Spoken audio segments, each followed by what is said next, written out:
Hello, Ardi. Thank you for taking time out of your day to join me here for this interview. How are you doing? Very good, Orcas. How are you? Good as well. The reason I invited you on is because I saw a nice win from you in the copywriting campus. Could you explain what that was about? So that was 3.5K in euros, 3,500 euros for a copywriting client. And I also have another client. It's a social media marketing client. That one, I don't know if I've posted it on the Wins channel, but that was $150. So in total in January, I made like 4,650 around there in American dollars. Mhm. When did you join the reward? I joined last April. Okay, nice. How much time were you putting in when you first came in? How much time did I put in? Mhm. I put in, uh, so in April and May, I put in a lot of time. I went through every lesson. I was very active in the chats. And then I started prospecting around June.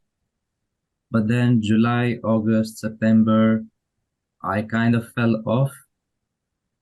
End of September, I went on a sales call, a few sales calls, two, three, I think, but I couldn't close them because I was so bad at sales calls, man. Um, I was very bad at sales calls, and then October, November, December, I picked up. December, I found a client, and I was like, okay, this one I'm gonna go ham, and I was following up every 3 days. Every 3 days, I would send him a message. Yo, here's three emails that I wrote you. Yo, here's a Loom video. Yo, I saw your emails in the newsletter. Let me redo them. I reviewed them. I sent them again. Every 3 days for like a month, the whole September, every 3 days until he was like, okay, you're good. Let's go on a sales call. And man, that's the client that I have now, the copywriting client. Interesting. How did you know that was worth pursuing? Um, I didn't really. So here's the thing. Let me go back again. So I joined April, and then Andrew says start email outreaching. I started outreaching in like May because I thought that I wasn't good enough. So for the whole April, I was always just redoing the lessons, writing copy, redoing lessons, writing copy, because I didn't feel good enough to outreach to people, which is not you shouldn't do that. You should outreach. It doesn't matter. Just outreach because you need to learn how to outreach as well. Anyways, May, May and June, I started outreaching, emails, and then October, November, December. November, I started my Instagram account. That's when I started outreaching on Instagram. So I changed. I went from email to Instagram. I sent 100 emails, 100 DMs, sorry, 100 DMs, and one of them replied. It was this client. So once he replied, I was like, okay, I have it, this guy. And I just sent, I followed up every 3 days. That's it. It's not that I Interesting. knew he was a good client. He was the only one that replied. So I was like, I need this client. I need him because I had no money at the time. I have very little money. Okay, very interesting there. Yeah, I mean, persistence in this case paid off. Like 1 month of persistence is interesting because so many people would have given up after a few times. So cool. Okay, why did you choose copywriting when you first joined the reward? So when I joined, it was called Hustlers University, of course. Um, and when you join, they ask you a few questions to see which campus you should be assigned on. So once anyone, I think it's still like that. You have to answer a few questions. which I really liked when I joined. And they asked me questions, because that means that it's not. I've seen some other courses that they just give you the lessons. You just start with lesson one and then you go. And this one was different. This one, they asked you questions and they were like, okay, you should go here. Okay, no, you should go there. Depending on how much money you had, how much time you had. Yeah, I think those were the two things. Depending on how much money and time you had, you were assigned a campus. For me, I was assigned the copywriting campus. So I was like, sure, let's do it. Before I joined, I have so before I joined, I knew what copywriting was, and I actually bought a book, this one. For anyone that's doing copywriting, it's called Cash Advertising by Eric Whitman. Read it. It's really helpful. And how did you find out about Hustlers University at the time? So that's an interesting story. So I knew about Andrew Tate before he blew up. Around February, March, I saw a clip of his, and he was saying something. He was on a podcast, and he was saying stuff like, "If you want to learn how to make money, I can teach you. Only a millionaire can teach you." And it kind of got me curious. It was 3 a.m. in the morning. I was on TikTok scrolling, and I was like, "Who is this guy?" So he says, "Go on this link." So I click on the link, and it goes to Hustlers University. I click on it, and it's like 18 modern ways of earning money. I was like, oh shit, how much is it? I expected it to be the usual 900, 1,500 course, 2,000 course. So I was like, fuck it, let me see. So I scroll down, it says $50 a month. Instantly just grabbed my card and bought it. Instantly. I didn't even think twice, because if there was a 1% chance that this worked, I knew that I was set. I didn't care, because the $50 ones, I could easily work like 4 or 5 hours. I don't know, because I used to work as a waiter. Work 5 hours, boom, done. I'll get the money back. So I just joined and then completely changed. That was like my butterfly effect. Nice. Okay, so you joined the copywriting campus. How different is the material you've seen in the real world compared to what's out on the internet?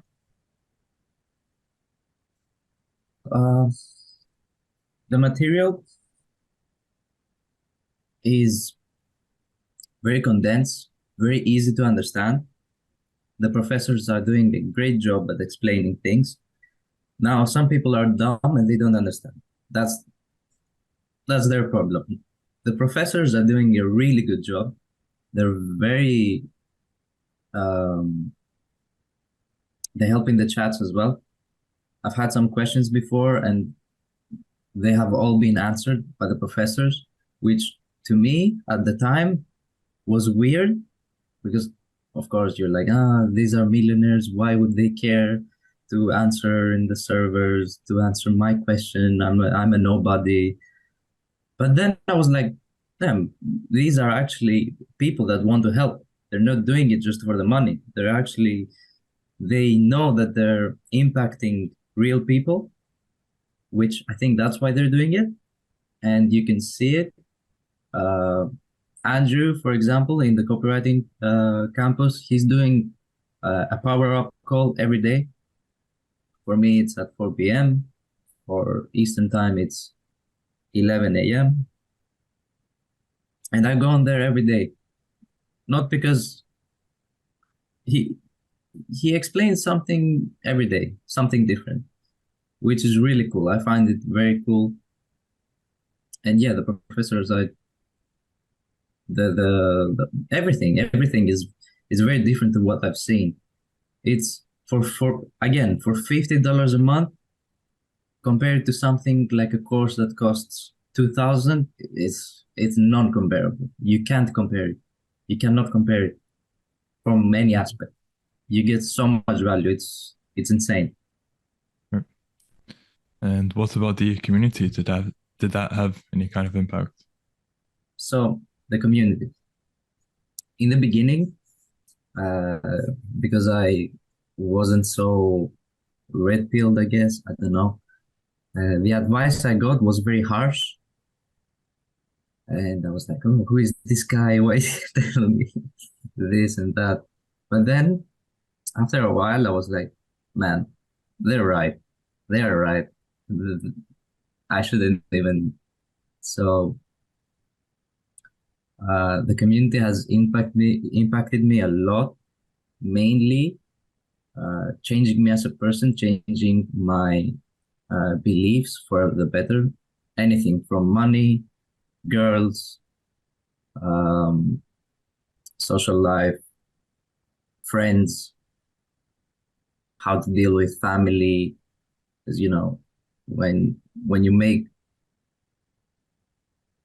when you make 4 or 5K whatever online, and then you tell your family, and they're like, ah, you're a scammer or this and that. They don't believe it. They don't understand because they all have this idea of like, go to work, get your money, save it up, blah blah blah blah blah blah. They don't understand investing. They don't understand value. They don't understand what it takes. Because they think that I'm over here like working 2 3 hours every day and I'm on my laptop just typing. No, no. I wake up at 6 a.m., 7 a.m. and I work until nighttime. And that's mainly because of the community. They have completely changed me as a man. Interesting. How different is your life now compared to before you joined the real world? So, how far back should I go? As far back as you want. As far back as I want. So, a little bit of a backstory. I grew up, I'm not going to say poor, but I grew up lower middle class. To put it into perspective, I did have food, I did have a place to stay, but I didn't have clothes every, I don't know, like we would buy clothes every 4 or 5 months, 6 months. Like people, I would see my classmates and stuff, like going out and stuff. I never went out, never. I was with them, I never bought stuff, I never, nothing. Anyways, so we lived with my family, it was me, mom, dad, brother. We lived in a small 40 square meter house. 40 square meter, that was just a kitchen and a living room together with a bedroom and a bathroom. Me and my brother would sleep on a couch. We would share a couch. We'd sleep on the couch until I was like 16. So from as far back as I remember, I always slept at the couch, on a couch, um, which I don't mind because this helped me, grow up, understand life and stuff. So I never had nice things. When I was 14, I started working as a waiter. I started working as a waiter in the summer from June till September for like 3 months. I used to do 9 and 10 hour shifts every day. There's no day offs. Every day, 9 and 10 hour shifts. And at the end of the shifts, not even at the end, like all the time, I was like, oh man, this is so nice. I'm getting money. Oh shit. But then next year I did it again, 15. Next year I did it again, 16. And this time I was like, oh, damn, no, no, I hate this. I can't do this anymore. That's when I changed. That's when I was like, I need to get rich. I need to find something to make more money and work less, at least. And I was like, oh, this and that, money and stuff. Nobody cared about money. I was like 16 years old. I was like, I need to get rich. I need to get rich. I always told my mom, I was like, yeah, mom, six, I was 16. I would tell her, mom, 20 years old, I'm gonna be a millionaire. Man. So I didn't have anything at the time. Nothing. So 17, 18, 19, I have started 4 or 5 businesses, 2 e-commerce brands. Um, I have started affiliate marketing. I have started a YouTube channel, Twitch streaming, uh, 2 TikTok accounts, bro, and everything has failed. Everything from start, from everything, all of them, all 6 of them have failed. But I learned along the way. I learned a lot of lessons. And now, for example, if I want to start e-commerce again, I know I'm gonna do good because I understand. I understand how the customer thinks. I understand. Also, I have the real world and the lessons inside there. So yeah, before I joined, that was my life: work, work, go to uni, stuff like that. Now it's different. Now it's, you know, copyright. And the average day now? The Average average day now? Yeah. the average day now is wake up at 7 every day, do my morning routine, uh, and then 8 a.m. If I don't have university, because I still go to university, uh, unfortunately. If I don't have university, then from 8 a.m. till I would say 9 p.m., I'm working. Either I'm doing some work for a client, either I'm writing a sales page, either I'm reading about copywriting, I am reviewing content, I'm helping out in the chats, whatever it is, I'm working. I'm on my laptop 12, 13, 14 hours a day. It doesn't matter. And then I go to the gym, come back, sleep. That's it. Every day.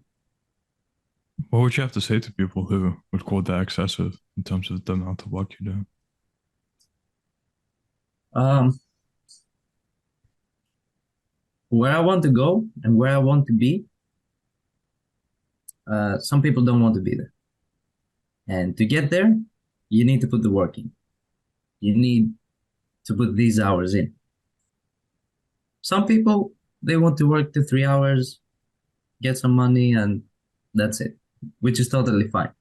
Me, I want to be somewhere better. I want to be like, I've seen people in the Wins channel making 10, 20, 30, $40,000 a month.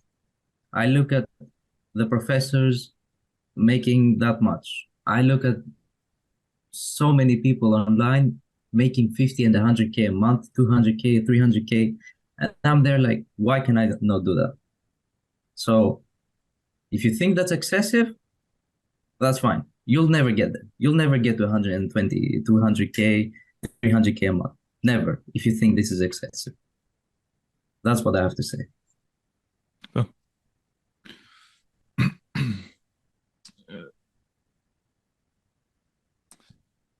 I know you said prospecting was an issue when you started out. Is there anything else that you'd have to say about the biggest challenges you faced when first starting out with copywriting? So yeah, so imposter syndrome. So when I got that amount of money, I was like, yo, damn, I'm not worth this. I'm not. This is, oh, damn. Um, that was one. Now, in terms of copywriting challenges, prospecting was one because I didn't know what worked and what didn't. It was my first time prospecting to people and telling them, hey, I am a, I didn't say I'm a copywriter, I can help you, but uh, it was just, it took me a while to understand the businessman's perspective. Because now imagine you're a businessman, you have a business that's doing good, or you think it's doing good, and then you have a random person tell you, hey, I can help you make more money. Like, come on. You should be better than that. That's what I used to do. That's why I didn't get any I guess, replies in the first days. Um, when you understand that, that's when you get more clients. That's when you will get, if you don't have a client, that's when you get a client. When you understand one, the pain points of the business owner and the perspective that he has. That's once you overcome those challenges, once you find that, you're gonna be good. You're gonna get 2, 3 clients easy. Another challenge I faced was not having the discipline. Not having the discipline to put the work in, and mainly the community helped out a lot with that. The Wins channel is one of them. The chats, I used to ask people like, "Oh yeah, what do I do? What do I do with this? What do I do that?" And they were all like, "Just put the work in. Just work. There's no other way around it. There's no shortcut." That's what people need to understand. There's no shortcut to this. You need to put the hours in. I sent out close to 1,500 emails, 1,600 emails, just to get on 7 sales calls, which I failed because I wasn't good at sales. Now I'm a bit better. You have to, yeah, that's it. Yeah, it is all a learning process, and it's about putting in that work at the start. And once you get, in your case, your first win, you'll see how much it can start scaling from there. So in your case, you said you put in maybe 100 hours for this client to get 3.5K, but from Maybe here on less. out, yeah, from here on out, it'll just get easier and easier in terms of the time you put in and the amount you get paid. Mm. Okay. I understand that So, maybe 100 yep. hours is a bit much, but it's mainly because I wrote like 2 sales pages, which each one of them takes about 4 hours, 3 hours.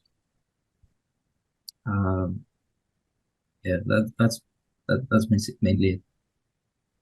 And yeah, if you can confirm in future, you know, it will scale so Mm. much easier from here on out, Yeah, right?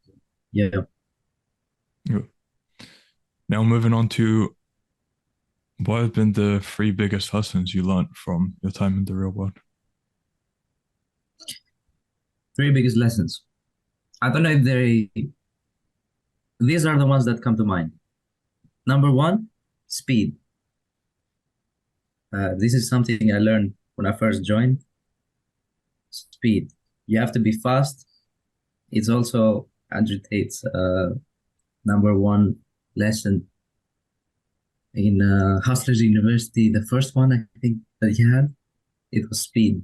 You have to be fast. You have to work fast, eat fast, shit fast, cook fast. I don't know, everything. Just do it fast, quick. Because the faster you are, number 1, your value goes up tremendously. Like if you can write an email in 15 minutes, oh man, you can write 10 emails in like, I don't know, yeah, in a few hours, basically.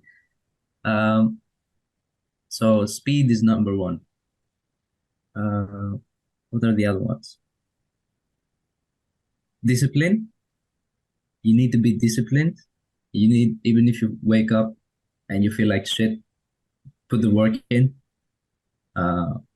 I felt burnt out, burnt out many times and tired. You need to put that aside. You need to say like, yo, I need to do this. Wake up, do your work. Don't worry about anything else. Or like Andrew Tate says, espresso, 1 cigarette, boom, back in the game. Um, and another one, never give up, I guess. Always try, always follow up with a prospect. That's it. Now that you're on this trajectory, where do you see your life heading in 6 months to 1 year? 6 months, 1 year. So in 6 months, I'll probably be at 20K a month. That's where I have my goal set. 20K a month by September. Now, after that, I want to move out of London because it's not that I hate this city. It's not as bad as people make it seem, like the stabbings and stuff like that. It's okay. It's a nice city. I like it, but I don't like the people. The people, the drugs, uh, this mentality, I guess, of like every weekend going out. Personally, I don't like that. Um, so I'll probably move somewhere else. One of the places I'm thinking of is Dubai, mainly because I see a lot of millionaires moving there. So that's gonna give me a chance to network with other people. Number one, and also cool city of the future. Mhm. So yeah, 20K a month, September. Next year, we'll see. I'm not sure. Yeah. So I do look forward to doing a follow up with you to see how that's going for you. Now, moving on to what kind of an impact has they had on you? Tate, interesting. Uh, so as I said before, I found out about Tate uh, last year. He was like a teacher through a screen, kind of. Like the lessons this man has taught me are like I can't wait to meet him one day and just thanking him uh, for everything because this man has changed me completely. If you look at the version of myself a year ago, a year and a half ago, completely different person, completely different person. Now I'm confident. Uh, I can talk to girls easily. Uh, my perspective on money has changed. Life in general. He teaches so many things beyond money. He teaches lessons about life, which that's what most people overlook, I think. When I oh, another point I want to make in university because I still go to university.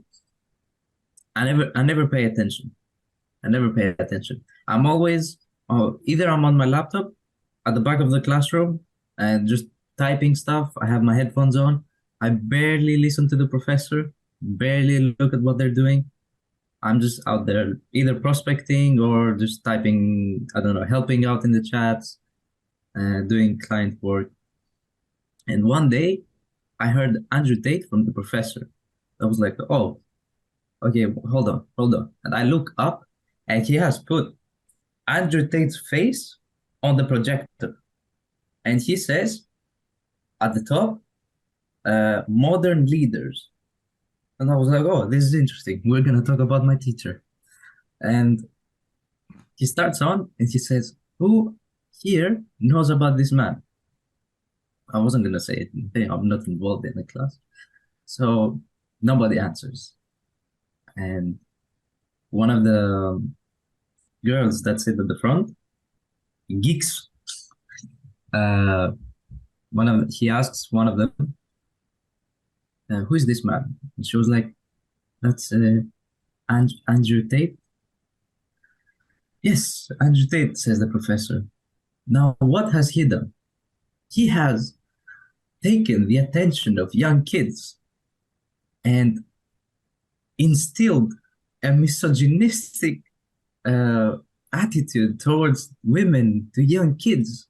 He has grown a following of fans and stuff like that. And he went on and on about Andrew Tate and how he basically uh, is how do I put it in a way, like he's gathered so many fans which who look at him like a god almost. That's what he says.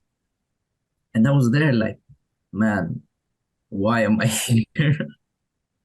Why am I here? It was like me being around NPCs. It was just so weird. Anyways, point I want to make is people overlook at what this man, at the positive things that Andrew Tate has done. And yeah, that's mainly it. For me personally, he's completely changed. Can relate. I'm also a completely different person from when before I met him. I mean, in very positive ways. Same as you. Confidence, work ethic, Mm. just life, attitude to life, like consistently going gym, building myself up, becoming a better man. Yeah. Yeah. Um, this is a bit off topic, but um, I guess it relates to the question as well. Andrew Tate was the one that influenced me into getting into boxing. In back in November, I had a fight, an amateur fight, my first amateur fight, actually. Uh, 2 months preparation. Uh, Never did boxing before, never. The only thing I've done is a bit of jujitsu in high school. That's it. I think it was like 4 months, 4 or 5 months of jujitsu. Very basic stuff. Very basic stuff. It's not. It was a beginner's class, and it was all teenagers. The teacher was scared because in jujitsu you can easily break a bone, break arms, break legs, which I love. I love jiu-jitsu. Anyways, and he was the one that influenced me into getting into boxing. And mainly, I saw a clip of his. He said something about he had a fight, a world title fight in with 2 days of preparation or something. And I was like, I wonder if I can do it too in like an amateur way. So I told my friends, I was like, "Yo, I'm having a fight. I didn't have a fight. I hadn't joined the gym yet. Nothing." And I told them just to see what they would say. "Yo, I'm having a fight in 2 months." And they were all like, "Oh, what are you doing? No, no, don't do it. This and that. It's dangerous." And I was like, "No, no, it's not dangerous. I'll do it." I signed up, amateur fight. Didn't go as well. Didn't go well. I lost that fight, but still, it was something that it was an experience. And if it wasn't for Tate, I wouldn't have um, taken up the fight. I wouldn't have done anything. I wouldn't get in shape. Mainly, I wouldn't get in shape. I was like a blob.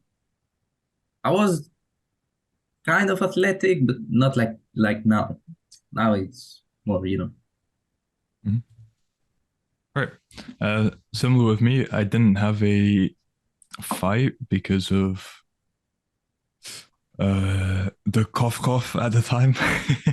I mean, we are in Rumble. I totally can't say it, but anyway. Yeah, true, true. We're on Rumble. So We can say whatever we want. yeah. So yeah, at the time that was still a thing.